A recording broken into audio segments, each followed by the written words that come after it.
Narcissism in men versus women. What you must know about attachment. My ex-husband would rage when I asked about finances, while my friend's ex-wife silently punished her for days after criticism. Both were narcissists with completely different behaviors. Today I'm breaking down how narcissism manifests differently in men versus women, and why people often mistake avoidant attachment for narcissistic traits. Have you wondered if someone in your life is narcissistic or just emotionally unavailable?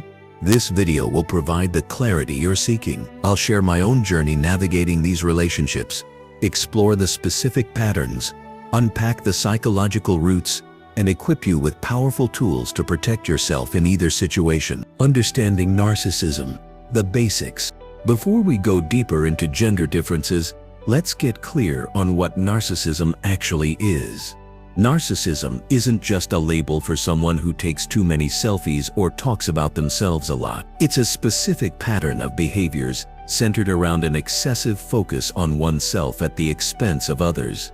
This distinction matters because it helps us identify these patterns in our relationships. Many people don't realize there's a big difference between having some narcissistic traits and having narcissistic personality disorder. We all have moments of self-centeredness or wanting validation. That's normal and human. NPD, however, is a clinical diagnosis that affects only about 1 to 3% of the population. It involves a pervasive pattern of grandiosity, need for admiration, and lack of empathy that causes significant problems in many areas of life. Think of narcissism as existing on a spectrum. On one end, you have healthy self-confidence and self-care. As you move along the spectrum, you encounter increasing levels of narcissistic traits until you reach the far end where NPD exists. Most people you encounter with narcissistic behaviors won't have the full disorder, but their traits can still cause real harm in relationships. Regardless of gender, all narcissists share certain core characteristics. The first is a profound lack of empathy, a genuine inability to understand or care about others' feelings unless they directly impact the narcissist. Many narcissists can seem attentive when it serves them, but this is strategic rather than genuine. Second, they display an underlying sense of entitlement, believing they deserve special treatment or recognition without earning it. This entitlement often coexists with surface-level charm or apparent humility. Third, narcissists have an insatiable need for validation or narcissistic supply, a constant need for admiration and confirmation of their specialness that drives most of their behavior. When this supply is threatened, they typically react with rage, manipulation, or emotional withdrawal. Consider this example that illustrates the difference between everyday narcissistic moments and clinical narcissism. Someone posts a photo on social media and checks frequently for likes.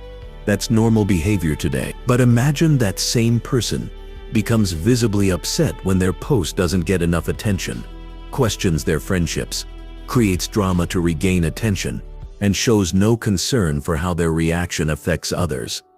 That pattern suggests concerning narcissistic traits. Understanding narcissism matters more today than ever before. We live in a culture that often rewards narcissistic behaviors, especially in professional settings. The confident self-promoter often gets the job over the quiet, competent worker. Our social media platforms are designed to reward self-promotion and image cultivation. These cultural factors don't create narcissism, but they provide fertile ground for narcissistic traits to flourish and be rewarded. In professional environments, narcissistic traits can actually help people advance, at least initially. The self-confident presenter who takes credit for team successes might get promoted faster than the collaborative team player. The manager who makes bold decisions might be seen as visionary rather than reckless. This societal reinforcement makes it harder to identify these patterns as problematic. A common misconception about narcissism is that it always looks like obvious arrogance. In reality, narcissism wears many masks. Some narcissists present as vulnerable, victimized, or even selfless helpers. What matters is the underlying pattern of empathy deficit, entitlement, and excessive need for validation, not the specific presentation. Another misconception is that narcissists don't experience insecurity. Most narcissistic behaviors actually stem from deep insecurity that the person finds intolerable. The grandiosity serves as protection against these painful feelings. Many narcissists aren't fully aware of their manipulation. Their distorted view of themselves and others feels completely normal to them, which is why these patterns resist change. It's important to understand that narcissism isn't a simple character flaw someone can decide to fix. These patterns typically develop from complex childhood experiences, where a child either received excessive praise without substance, or faced severe criticism or neglect. This developmental aspect explains why true narcissism is difficult to treat. These aren't just bad habits, but fundamental ways the person experiences themselves and the world. Narcissism can look like extreme confidence in one person and like insecurity in another. Some narcissists are obviously grandiose, while others appear shy or self-deprecating. What unites them is that the focus remains on their needs, regardless of specific behaviors. When dealing with someone with strong narcissistic traits, genuine connection feels impossible. Conversations repeatedly turn back to them. Your feelings consistently take a back seat to theirs. After spending time with them, you might feel drained, confused, or diminished. Emotional effects that serve as important clues when the behaviors are hard to pinpoint. While these are the universal aspects of narcissism, the expression of these traits often follows gender lines due to socialization from childhood. Men are typically socialized to value power, achievement, and dominance, while women are often socialized to value relationships, caregiving, and emotional connection. These different socialization patterns create distinct manifestations. A narcissistic man might display power and success, while a narcissistic woman might weaponize relationships and emotional caretaking. This gendered expression creates recognition problems, as male patterns align with our cultural image of narcissism, while female patterns often fly under the radar. Let's explore these gender differences to help you recognize them in your own relationship. The male narcissist, classic presentation. When most people picture a narcissist, they're imagining a man. Specifically, they're thinking of what psychologists call the grandiose narcissist, someone who commands attention when they enter a room, talks loudly about their achievements, and seems absolutely convinced of their own superiority. There's a reason this image comes to mind. Male narcissism often presents in this very recognizable form. Think about the loud guy at the party who somehow turns every conversation back to himself, or the coworker who spends meetings showcasing his brilliance while dismissing everyone else's ideas. This classic presentation of male narcissism is usually easy to spot because it often aligns with what society already expects from successful men. The behaviors might be extreme, but they're following a script our culture has written about masculine achievement and dominance. Our society has specific expectations about how men should behave. They should be confident, assertive, and focused on success. They should compete and win. They should be in control of their emotions and situations. These aren't inherently bad traits, but for men with narcissistic tendencies, these social expectations provide the perfect cover. A man who constantly brags about his achievements is seen as confident, according to social norms. A man who dominates conversations is viewed as assertive, as men are encouraged to be. Look at how we raise boys. We tell them not to cry, to toughen up, to be the best. We reward them when they win and often show disappointment when they display vulnerability. This socialization creates fertile ground for narcissistic traits to develop. The same behaviors that might be labeled problematic in girls, being bossy, demanding attention, showing off, are often praised in boys as signs of leadership potential and healthy confidence. Consider what happened in a marketing meeting I recently observed. When Sarah presented her campaign ideas, Mark interrupted repeatedly, speaking over her with statements like, "What we really need to do is," and let me explain how this works. He referenced his past successes constantly, mentioning clients by name and dropping industry awards he'd won. When the team leader asked for feedback, Mark dominated the conversation, dismissing others' concerns while positioning himself as the expert. After receiving mild criticism about his approach, he immediately pointed out flaws in everyone else's work before storming out of the room. This single meeting showcased several classic male narcissistic behaviors: conversation domination, status signaling, expertise claiming, and inability to handle criticism. When dealing with male narcissists, you'll notice specific patterns.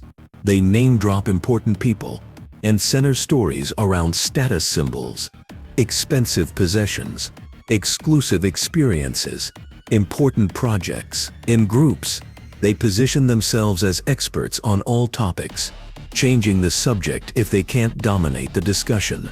Their language reveals them too: excessive I statements, constant interruptions, and questions designed to redirect attention to themselves. Criticism threatens their carefully constructed self-image. Male narcissists typically respond with rage, dismissal, or counterattack. Beneath their confident exterior lies profound insecurity.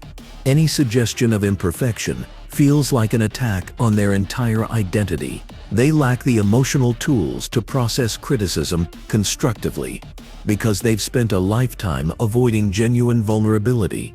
Male narcissists have a distinctive relationship with professional achievement. Their career success becomes their primary source of validation and identity. Job titles, income, and business accomplishments form the core of how they measure their worth, explaining why they often prioritize work above everything else. A promotion proves their superiority, while being passed over feels like a personal attack they might rage about for years. Colleagues become either useful tools or competitors to defeat. This focus on external validation explains why many male narcissists lose their identity after retirement or job loss. Without that validation, they often don't know who they are, leading to depression or intensified narcissistic behaviors elsewhere. In relationships, male narcissists approach partners as achievements rather than equal companions. They pursue intensely, at first with attention and grand gestures, not because they're connecting with you, but because winning your affection proves their value. Later, they treat partners as extensions of themselves, controlling appearance, career choices, or social connections, because your choices reflect on them. The success at all costs mentality permeates male narcissism. They believe rules don't apply to them, because they're special or because winning justifies any means. This manifests as ethical corner-cutting, cheating even in minor competitions, or hurting others to achieve goals. This winner-takes-all approach extends beyond work into relationships, parenting, and hobbies, making them difficult partners because compromise feels like losing. During conflicts, male narcissists typically use intimidation or withdrawal. Intimidation ranges from yelling to subtle status plays that make you feel inadequate. If that fails, many withdraw, giving silent treatment or physically leaving. Both tactics control the situation while avoiding vulnerability or accountability, preventing genuine resolution. These patterns connect to messages boys receive about emotions and vulnerability. Many learn early that showing sadness, fear, or hurt makes them weak. Without healthy ways to process normal emotions, they develop protective patterns, transforming hurt into anger, focusing on achievement instead of connection, or dismissing emotions entirely. Understanding these patterns doesn't excuse harmful behavior, but explains why male narcissism takes these forms. Interestingly, female narcissism often manifests quite differently, shaped by distinct social expectations and norms for women's behavior. The female narcissist, hidden patterns. While male narcissism often shows up in obvious ways, female narcissism typically flies under the radar. This isn't because women are naturally more narcissistic or manipulative. It's because our society shapes how these traits express themselves. From early childhood, girls receive different messages than boys about acceptable behavior. We're taught to be nurturing, to prioritize relationships and to express ourselves through emotional rather than physical means. These expectations create a perfect environment for female narcissism to develop in less recognizable ways. This is why female narcissism is frequently overlooked or misdiagnosed. When a woman displays narcissistic traits, these behaviors often get labeled as something else entirely. Perhaps she's emotional, sensitive, or high maintenance. In clinical settings, female narcissists might receive diagnoses like borderline personality disorder, histrionic personality disorder, or anxiety and depression. Their narcissistic patterns remain hidden behind presentations that match our expectations of female emotional expression. Female narcissists typically use three main behavioral patterns that differ from their male counterparts. Think of these tactics as a sophisticated magic show. While you're focused on the dazzling display of emotion in one hand, the real manipulation happens with the other. The audience never suspects because the performance aligns perfectly with what they expect to see. The first pattern is covert manipulation, subtle tactics that control relationships while maintaining plausible deniability. A female narcissist might say, "I'm just worried about you wearing that outfit. I wouldn't want people to get the wrong impression." This sounds like concern, but functions as control. When challenged, she responds, "I was just trying to help. Why are you so sensitive?" This plausible deniability makes her manipulation particularly effective. The second pattern, emotional martyrdom, involves constantly highlighting sacrifices. "I gave up my career for this family, and this is how you thank me?"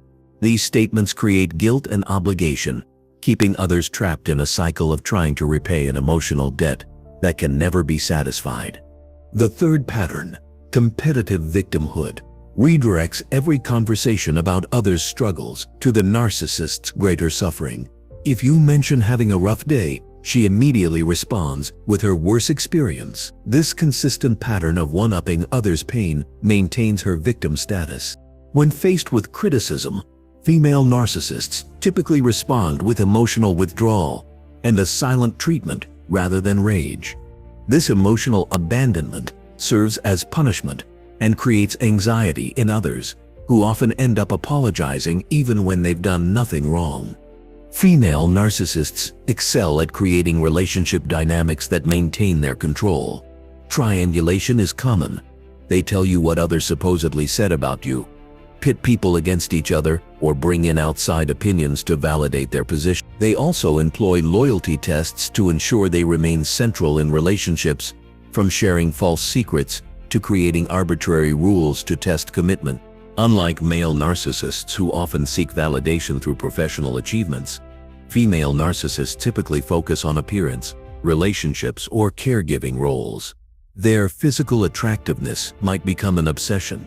Their relationship status offers external validation, or they might build their identity around being the perfect mother, friend, or volunteer, not from genuine care, but because these roles provide recognition. Female narcissists typically excel at behind-the-scenes control tactics. While male narcissists might dominate a meeting openly, female narcissists work through whispered comments, private messages, and social manipulation. They might spread concerns, sabotage others while appearing helpful, or create complex situations where others end up fighting while they appear uninvolved. One distinctive feature of female narcissism is how they weaponize emotions. Society expects women to be emotional and gives them more freedom to express feelings openly. Female narcissists exploit this expectation strategically. Tears emerge precisely when they're being held accountable. Expressions of hurt feelings derail conversations about their behavior. Emotional fragility becomes both shield against criticism and weapon of control.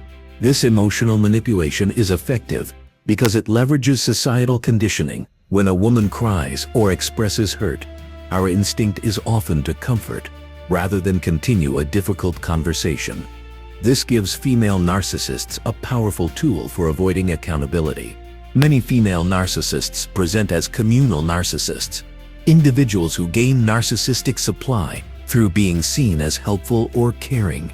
They volunteer for every committee, donate publicly, and showcase their generosity on social media. Behind this helping facade lies the same need for admiration and lack of empathy that defines all narcissism. All these patterns connect directly to societal messaging girls receive. From early childhood, many girls learn that direct power seeking is inappropriate. Instead, they're taught their value lies in relationships, appearance, and caregiving. For girls with narcissistic tendencies, these lessons don't eliminate their need for control. They redirect how they seek it. Research shows that while men typically score higher on grandiose narcissism, women often score higher on vulnerable narcissism, focusing on hypersensitivity to criticism and emotional reactivity while maintaining entitlement and lack of empathy. Understanding these patterns doesn't mean all emotional or helpful women are narcissists. Most women express emotions and help others genuinely. The difference lies in consistent patterns, underlying motivation, and impact on others. When relationships consistently leave others feeling confused, diminished, and emotionally drained, narcissistic dynamics may be at play, regardless of how they present. Avoidant attachment, what it really is. Now that we understand how narcissism presents differently in men and women, let's talk about something that often gets confused with narcissism: avoidant attachment. This confusion happens all the time in relationships, and mistaking one for the other can lead you down completely different paths. Attachment theory gives us a framework for understanding how our early relationships shape our adult connections. This theory identifies 4 main attachment styles: secure, anxious, avoidant, and disorganized. Patterns that form in childhood based on how caregivers responded to our needs. Secure attachment develops when caregivers consistently meet a child's emotional needs. Anxious attachment forms when caregiving is inconsistent. Disorganized attachment results from frightening caregiving. Avoidant attachment typically develops when a child's emotional needs are consistently dismissed or ignored. Imagine a child who cries and reaches for comfort, only to be told, "Stop crying, you're fine," or "Don't be so sensitive." Over time, this child learns that expressing needs leads to rejection. The lesson becomes clear: rely on yourself and keep your emotions hidden. This childhood experience creates the foundation for avoidant attachment. In adulthood, when emotional expression isn't safe in your formative relationships, you develop protective strategies. You learn to suppress feelings, maintain emotional distance, and prioritize self-reliance. The core characteristics of avoidant attachment include fear of intimacy, need for independence, and emotional distance in relationships. These aren't manipulative tactics, they're deeply ingrained survival mechanisms that helped protect the person in childhood. People with avoidant attachment often appear extremely self-sufficient. They pride themselves on not needing others and may look down on emotional expressiveness. This happens because emotional independence feels safe, while needing others feels dangerous, based on their earliest experiences. In relationships, avoidant attachment creates what therapists call the push-pull dynamic. As intimacy increases, the avoidant person experiences discomfort, feeling suffocated when someone gets too close. Their nervous system signals danger, prompting them to create distance through working longer hours, picking fights, or emotionally withdrawing. One client described this perfectly: "When my wife starts opening up about relationship issues, I physically feel like I need to escape. Last week, she wanted to discuss our future plans, and I immediately suggested we talk about it later after I fixed something in the garage. I wasn't trying to dismiss her. I was drowning in panic and needed space to breathe. She felt rejected. I felt overwhelmed, and we ended up further apart." This distance often triggers anxiety in their partner, who then pursues closeness more intensely. The more the partner pursues, the more overwhelmed the avoidant person feels, creating a cycle that leaves both people frustrated. When faced with emotional vulnerability, avoidant individuals typically respond through withdrawal or distraction. These responses aren't calculated attempts to hurt their partner. They're protective mechanisms activated by emotional discomfort. This brings us to a crucial distinction. Avoidant attachment is fundamentally a protective mechanism, not a manipulative strategy. Avoidant individuals seek safety, not control. They're trying to feel secure in a world where emotional closeness has historically felt dangerous. Their behaviors aim to protect themselves from perceived threats to their independence. Unlike narcissists, avoidant individuals have empathy, sometimes profound empathy. They understand others' feelings, but struggle with expressing this empathy effectively, especially during emotional intensity. When emotions rise, their self-protective systems activate, making it difficult to stay responsive. Many avoidant individuals feel emotions internally, but struggle to show them externally. They might feel concern for a partner's distress, but appear detached because they don't know how to express feelings safely. This disconnect creates relationship challenges and often leaves partners feeling unseen. The good news is that avoidant attachment responds well to therapy.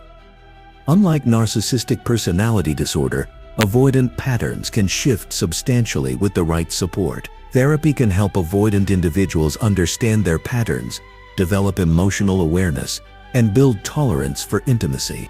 This healing potential exists because avoidant attachment isn't about lacking empathy.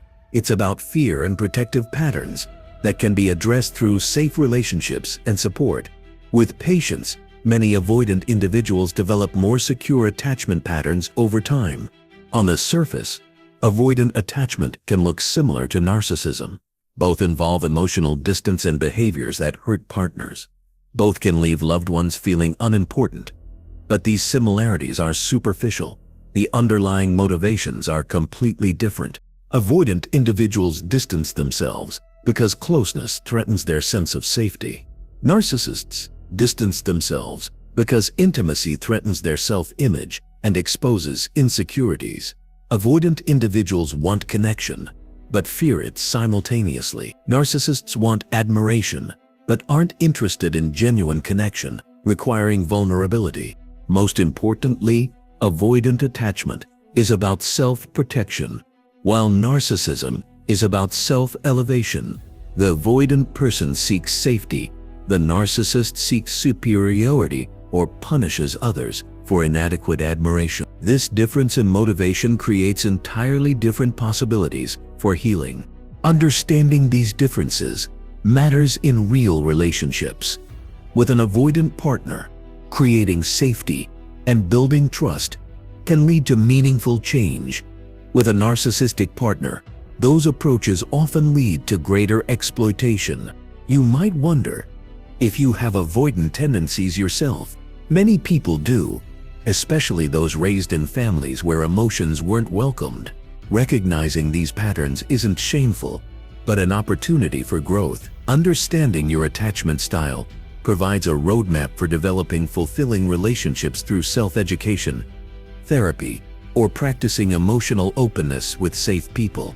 What matters most is approaching these patterns with compassion rather than judgment. Attachment styles aren't character flaws, but adaptive responses to our environments. With awareness and support, these patterns can change, opening the door to deeper connection. Now that we understand what narcissism and avoidant attachment look like separately, let's talk about how to tell them apart. This confusion happens all the time in relationships, and getting it wrong can send you down completely different healing paths. Key differences: narcissism versus avoidant attachment. The most fundamental difference between narcissism and avoidant attachment is how they relate to empathy. Narcissists have a genuine lack of empathy. They simply don't have the capacity to truly understand or care about your feelings. Unless those feelings directly affect them, they might pretend to care when it serves their needs, but that care isn't genuine.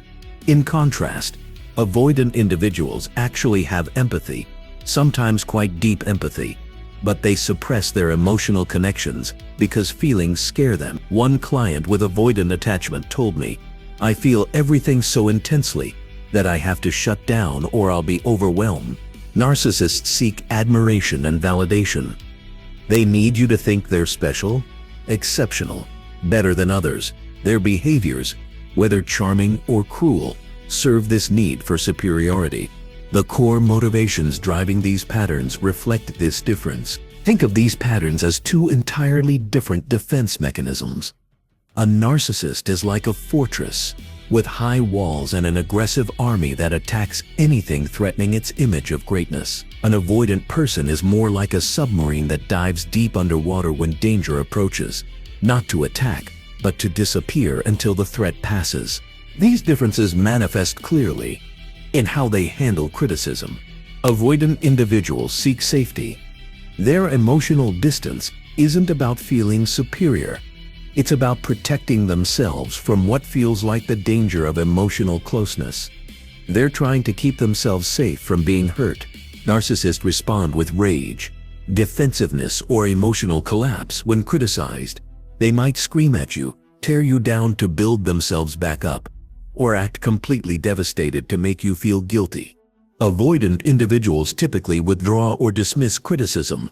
They might change the subject, suddenly need to work late, or simply shut down emotionally, because criticism triggers their fear of rejection. Their relationship patterns follow these same distinct tracks. Narcissists exploit others through manipulation, control, and sometimes love bombing to create quick, intense connections, serving their need for admiration. They charm you early on, make you feel special, then withdraw that charm when you don't provide enough validation. Avoidant individuals maintain emotional distance throughout relationships, creating a push-pull dynamic where they want closeness but fear it simultaneously. They consistently need space and struggle with deep intimacy as a way to manage their overwhelming fear of being consumed. The way they manipulate situations also differs significantly. Narcissists manipulate for personal gain, using tactics like gaslighting, charm, and guilt to maintain control. They might tell you, "You're too sensitive," or "that never happened," to make you doubt your reality. Their manipulation aims to get what they want while keeping you confused and dependent. Avoidant individuals don't typically manipulate for gain, they withdraw for protection. Their emotional distance isn't strategic. It's a defense mechanism. They might avoid conflict by shutting down, but this isn't to control you, it's to protect themselves from emotional flooding. Self-awareness separates these patterns as well. Narcissists usually lack insight into their behavior. They rarely recognize how they affect others or acknowledge vulnerabilities, typically believing problems are always caused by other people. Avoidant individuals often recognize their patterns of withdrawal. They may not know how to change these patterns, but they can often admit they exist. Many will tell you directly, "I know I pull away when things get too close." This is why mistaking one pattern for the other leads to completely different relationship strategies. If you're dealing with an avoidant partner, creating safety and giving space while slowly building trust can lead to meaningful connection. With a narcissist, these same approaches often lead to exploitation, as they take advantage of your patience without real change. Similarly, the firm boundaries that might protect you with a narcissist could unnecessarily push an avoidant partner away when they might have been capable of growth. The childhood origins create different core wounds. Narcissism often develops from inconsistent validation, where children are sometimes treated as special, but other times emotionally neglected. This creates an inflated self-image covering deeper inadequacy. Avoidant attachment typically comes from early experiences of rejection or emotional intrusion, having caregivers who were emotionally unavailable or dismissed feelings.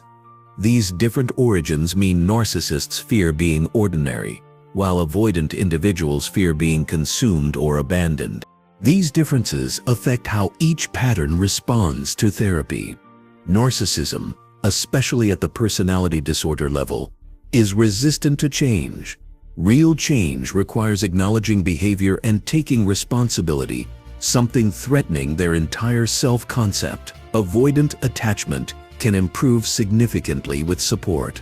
Since avoidant individuals often have awareness of their patterns and possess the capacity for empathy, they can gradually learn to tolerate more emotional closeness with compassionate help. The bottom line: narcissism and avoidant attachment might look similar on the surface, but they come from completely different places.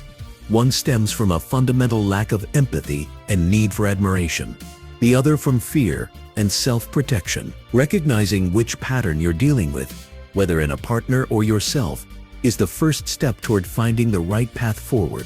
I've seen many people waste years trying to create emotional intimacy with narcissistic partners using strategies meant for avoidant attachment. I've also seen people give up on relationships with avoidant partners who genuinely cared for them because they mistakenly believed they were dealing with narcissism. Red flags.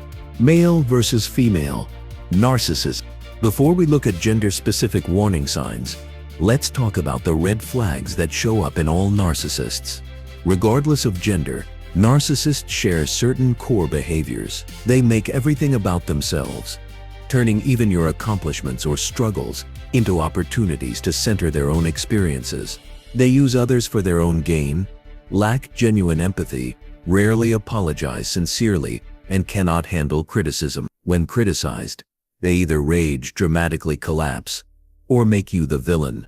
Their fragile self-image causes extreme sensitivity to perceived slights, and they consistently violate boundaries, responding with confusion or irritation when you establish healthy limits. Now let's explore how narcissism typically presents in men. Excessive competitiveness stands out as a major red flag. Everything becomes a competition: sports, career achievements, even parenting. I worked with a client whose husband turned their child's birthday party into a competition with other fathers about who could build the better backyard obstacle course. What should have been a fun family event became all about proving his superiority. Status obsession is another warning sign. Male narcissists prominently display status symbols: expensive watches, luxury cars, prestigious job titles as central to their identity. They constantly name-drop and mention impressive places, even when irrelevant. This extends to their partners, whom they often treat as trophies, while showing little interest in their thoughts and feelings. Their rage responses can be particularly alarming when they don't get their way.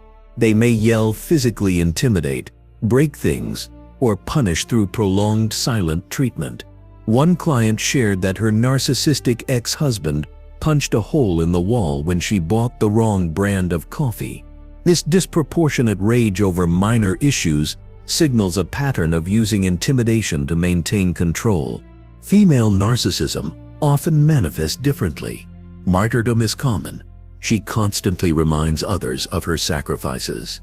"After all I've done for you" becomes her catchphrase, creating an unpayable debt that keeps others trapped in guilt and obligation. Unlike healthy giving, the narcissistic martyr maintains a mental ledger of every sacrifice to use as ammunition later. Emotional triangulation appears frequently in female narcissists. They create three-person dynamics, positioning themselves as victim, rescuer, or persecutor, depending on what gets them the most attention. They might tell you what others supposedly said about you, or bring outside opinions into conflicts to validate their position, keeping everyone confused and defensive. Competitive victimhood is particularly common. Whatever hardship you experience, they've endured worse. This pattern of consistently one-upping others' suffering maintains their victim status and the attention it brings. Early in relationships, narcissistic men and women use different tactics. Men typically love bomb through grand gestures and intense sexual attention, expensive dates, introducing you to important people, making you feel incredibly desirable. Women often love bomb through emotional intimacy and caretaking, positioning themselves as your perfect match who understands you completely, creating intense closeness prematurely. Their treatment of service workers reveals much. Narcissistic men often openly demean servers or employees, speaking condescendingly or becoming enraged over minor mistakes. Female narcissists typically maintain a pleasant public facade while making cutting remarks privately or reporting problems to managers.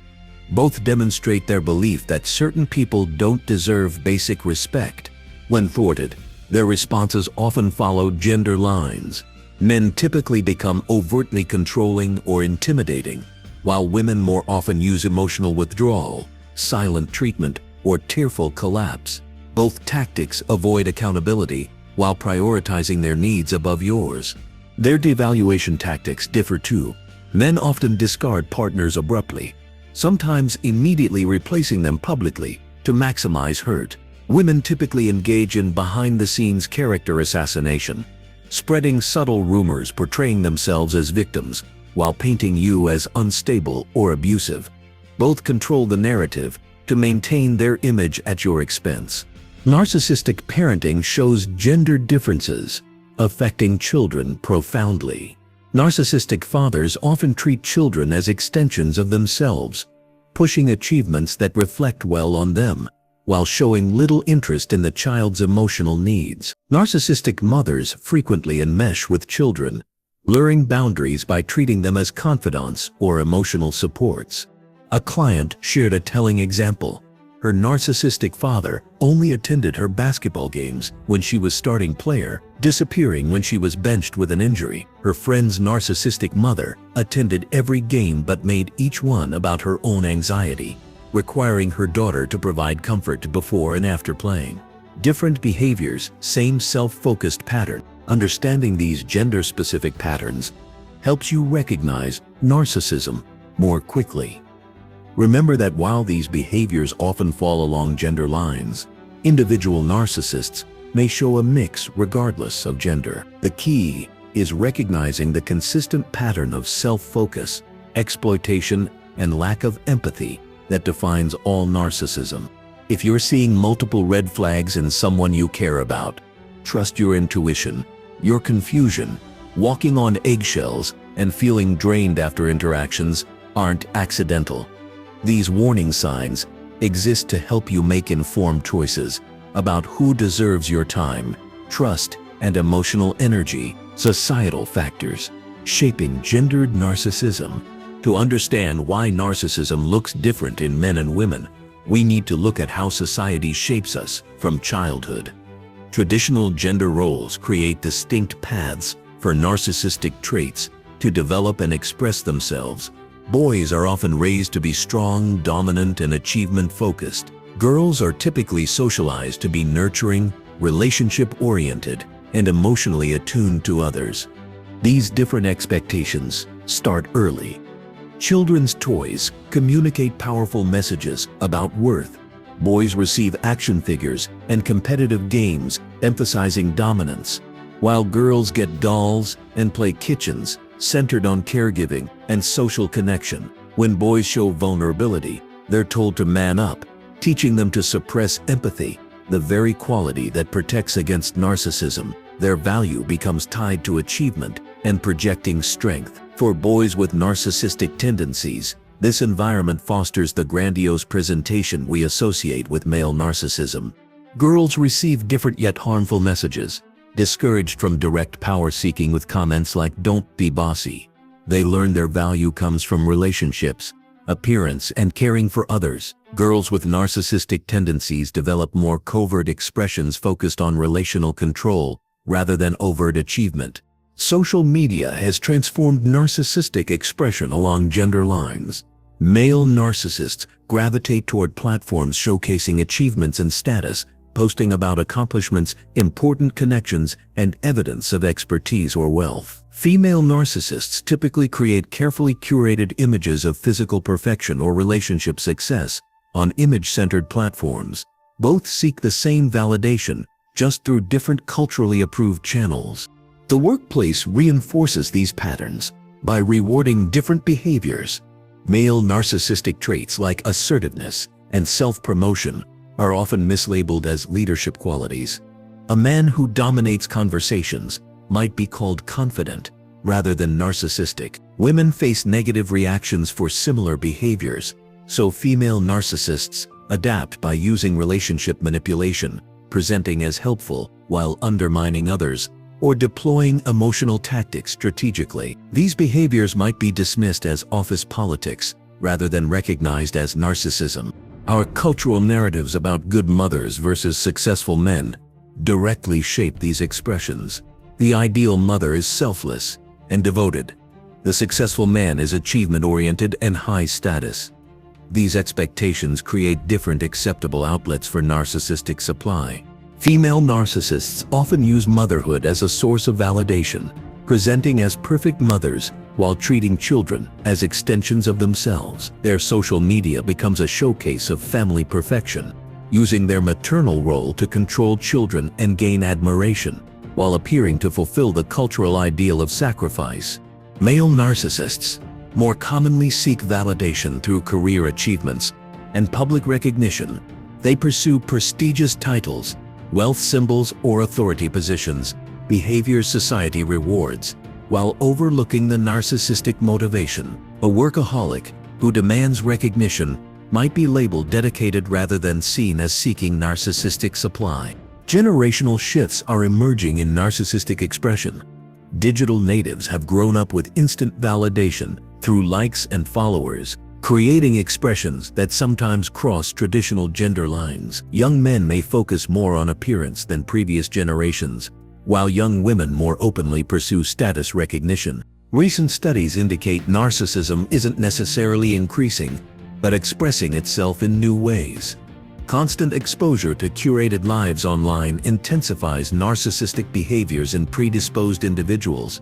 The digital persona becomes a powerful tool for validation seeking. Narcissism intersects with other identity aspects, race, class, sexual orientation, to create varied expressions. A wealthy male narcissist might display status through possessions, while one with fewer resources might focus on physical dominance or sexual conquest. Cultural differences also influence expression. Individualistic societies permit overt achievement displays, while collectivist cultures might foster narcissism through claims of exceptional group sacrifice. These patterns explain why we often miss female narcissism while readily identifying male versions. We've been trained to recognize the male presentation as standard, creating confusion when encountering female patterns. Like different dialects of the same language, narcissism adapts to gendered expectations while maintaining its core grammar of entitlement and lack of empathy. Society enables these behaviors by rewarding their gender-specific expressions, praising men for dominance while admiring women who appear self-sacrificing, even when that sacrifice masks control. By recognizing these patterns, we can create environments that value genuine connection rather than the performances that feed narcissism. Understanding these societal influences helps explain why identifying narcissistic traits can be so confusing. When you expect narcissism to look like the stereotypical male pattern, but encounter its feminine expression, the disconnect can leave you doubting your perceptions. Exactly what narcissists count on. Recognizing these variations allows you to make better choices about who deserves your trust and emotional investment, regardless of how skillfully they've adapted their narcissism to match societal expectations. The confusion factor. When avoidants look narcissistic, one of the most common confusions I see in my practice is people mistaking avoidant attachment for narcissism. This happens in so many relationships, and it's easy to understand why. Imagine you're with someone who constantly pulls away emotionally, rarely shares their feelings, and seems disconnected when you need support. You might wonder, are they narcissistic or just avoidant? This confusion isn't your fault. These patterns can look remarkably similar from the outside. I remember working with Melissa, who was convinced her partner Alex was a narcissist. He withdraws whenever I need emotional support. He changes the subject when I bring up relationship issues. He seems more interested in his hobbies than connecting with me. These behaviors certainly sound problematic, but they could point to either pattern. Have you found yourself wondering if your partner's emotional distance means they don't care about you? Or perhaps you've questioned whether their need for space indicates something more concerning about their character. These are exactly the questions Melissa grappled with, and they're worth exploring in your own relationship. On the surface, both avoidant individuals and narcissists create emotional distance. Both might pull away during conflict, struggle with vulnerability, prioritize independence, and seem self-focused. The specific behaviors that cause confusion include emotional withdrawal, difficulty with intimacy, and prioritizing personal space over connection. They might avoid deep conversations, respond uncomfortably to your emotions, or withdraw when relationships get too close. When you're on the receiving end, the emotional impact feels similar: rejection, loneliness in the sense that your needs don't matter. Stress and relationship pressure make these similarities even more pronounced. When an avoidant person feels pressured, perhaps you've been asking for more commitment or emotional openness, their avoidant traits intensify as a protective response. This amplification under stress can make them appear more narcissistic, creating further confusion. The critical difference lies in the intention behind these behaviors.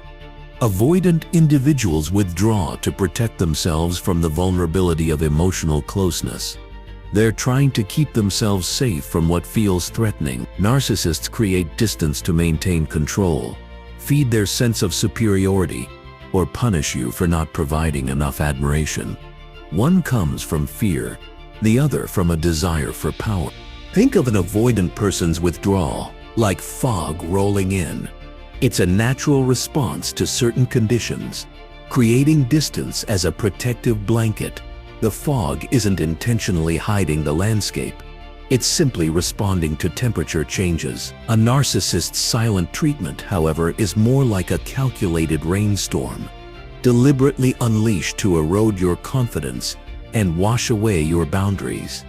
While both create distance, one is a defensive reaction, while the other is an offensive strategy.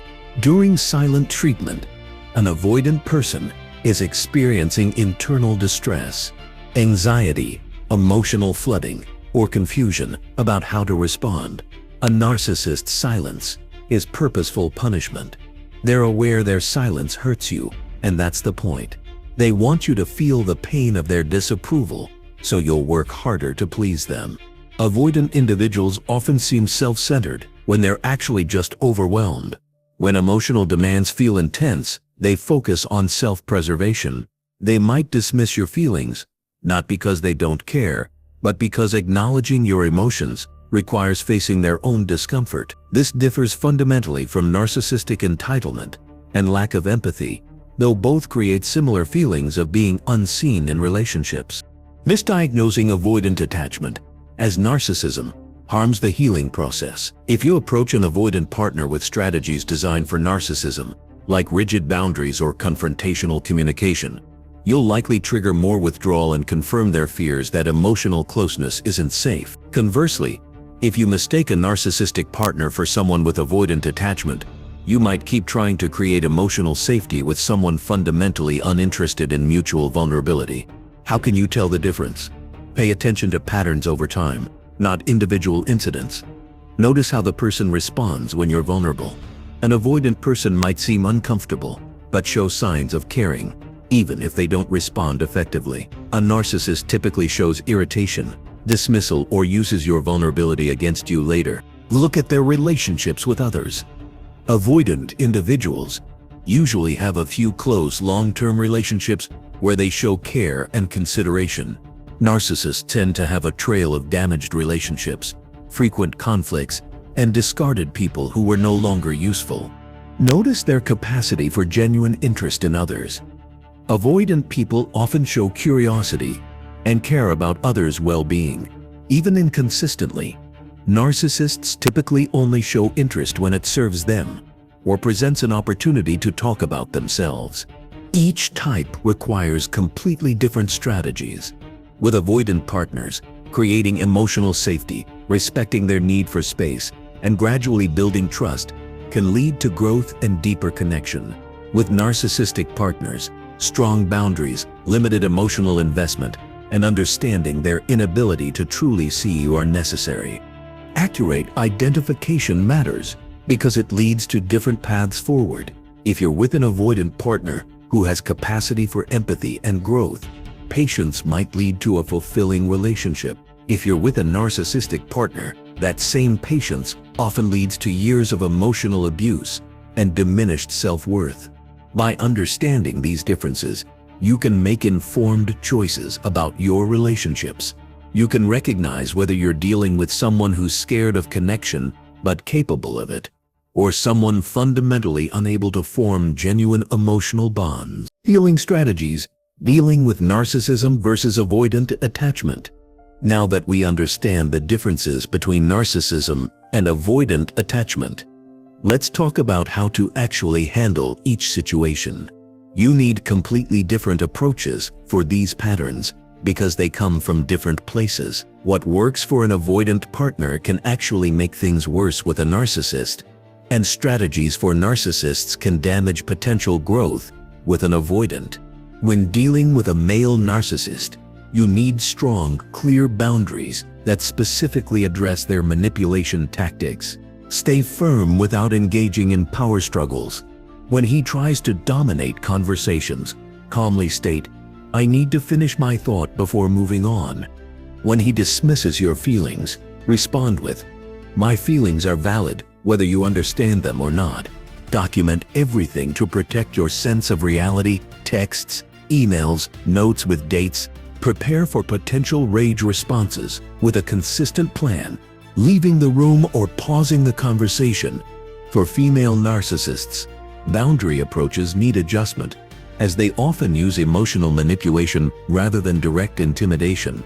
Respond to victim playing with neutral compassion. "I hear you're upset. I still need to take care of my own needs here." Address triangulation attempts. "I'd prefer we solve this between us rather than involving others." Recognize emotional weaponizing, crying when confronted, creating dramatic crises as control tactics. Respond to silent treatment by continuing normal activities rather than chasing or apologizing. Communication approaches that work with avoidant partners typically backfire with narcissists. With avoidant partners, create emotional safety to help them open up. "I notice you seem uncomfortable talking about this. We can take it slow." Give space during emotional conversations. "I can see this is overwhelming. Let's take a break and come back to this tomorrow." Use non-pressuring invitations. "I'd love to hear your thoughts when you're ready to share them." These gentle approaches work because avoidants want connection, but fear it. However, narcissists interpret gentleness as weakness and an opportunity to avoid accountability. To identify whether you're dealing with narcissism or avoidant attachment, observe these key differences. After conflicts, avoidant partners withdraw, but eventually return to reconnect after processing feelings. Narcissists expect you to apologize, even when they were at fault, or act like nothing happened. Treatment of others. Avoidant individuals may be uncomfortable socially, but treat people with basic respect. Narcissists charm people with status, while dismissing those they deem unimportant. Admitting mistakes. Avoidant partners can acknowledge errors with enough safety and time. Narcissists typically deflect fault, make excuses, or position themselves as victims. Self-protection strategies must differ based on the pattern you're facing. With narcissists, maintain emotional distance. Don't share deep vulnerabilities. Preserve outside relationships and support systems. Keep separate interests and identity. With avoidant partners, develop internal security rather than requiring constant validation. Learn to self-soothe when they need space. Maintain boundaries while understanding their need for independence. Isn't personal rejection. Healing paths also differ significantly. After narcissistic relationships, healing involves recognizing the abuse experienced, often subtle and psychological. Working with a therapist who understands narcissistic abuse helps process the gaslighting and manipulation. After avoidant relationships, healing typically focuses on addressing your own attachment insecurities that were triggered. This involves working through abandonment feelings and developing confidence in your worthiness of love. When deciding whether to stay or go, consider these factors. With narcissistic partners, evaluate whether the relationship damages your mental health and self-esteem. Recognize that relationships with true narcissists rarely improve significantly. Understand that genuine empathy, necessary for change, is what narcissists fundamentally lack. With avoidant partners, assess their willingness to work on growth together. Look for recognition of their patterns and efforts toward greater connection. Consider leaving if they refuse to acknowledge issues or make adjustments, regardless of your current relationship status. Healing your own attachment wounds is crucial. We often gravitate toward familiar patterns, even when they cause pain. Working with a therapist helps identify and heal early attachment wounds, developing more secure attachment within yourself. As you heal, you'll naturally become less compatible with partners who aren't doing their own growth work. You'll begin recognizing healthier relationship dynamics where both people can be vulnerable, make mistakes, repair those mistakes, and grow together. Healthy relationships feel distinctly different from these patterns. In healthy dynamics, conflict strengthens the relationship through repair. Both people express needs without fear of abandonment or punishment. Mistakes become opportunities for growth rather than sources of shame or power struggles. And most importantly, both people feel more authentically themselves within the relationship rather than diminished, anxious, or confused. Self-reflection. Examining your own patterns. Understanding others starts with understanding ourselves. That's why self-reflection matters so much. If you want to break free from unhealthy relationship patterns, whether you've been dealing with narcissistic partners, avoidant ones, or you're simply trying to create healthier connections, looking at your own patterns is where real change begins. Let's explore how to recognize possible narcissistic traits in yourself. Regardless of gender, ask yourself, do you need to be exceptional in your chosen pursuits? Do you become defensive when criticized?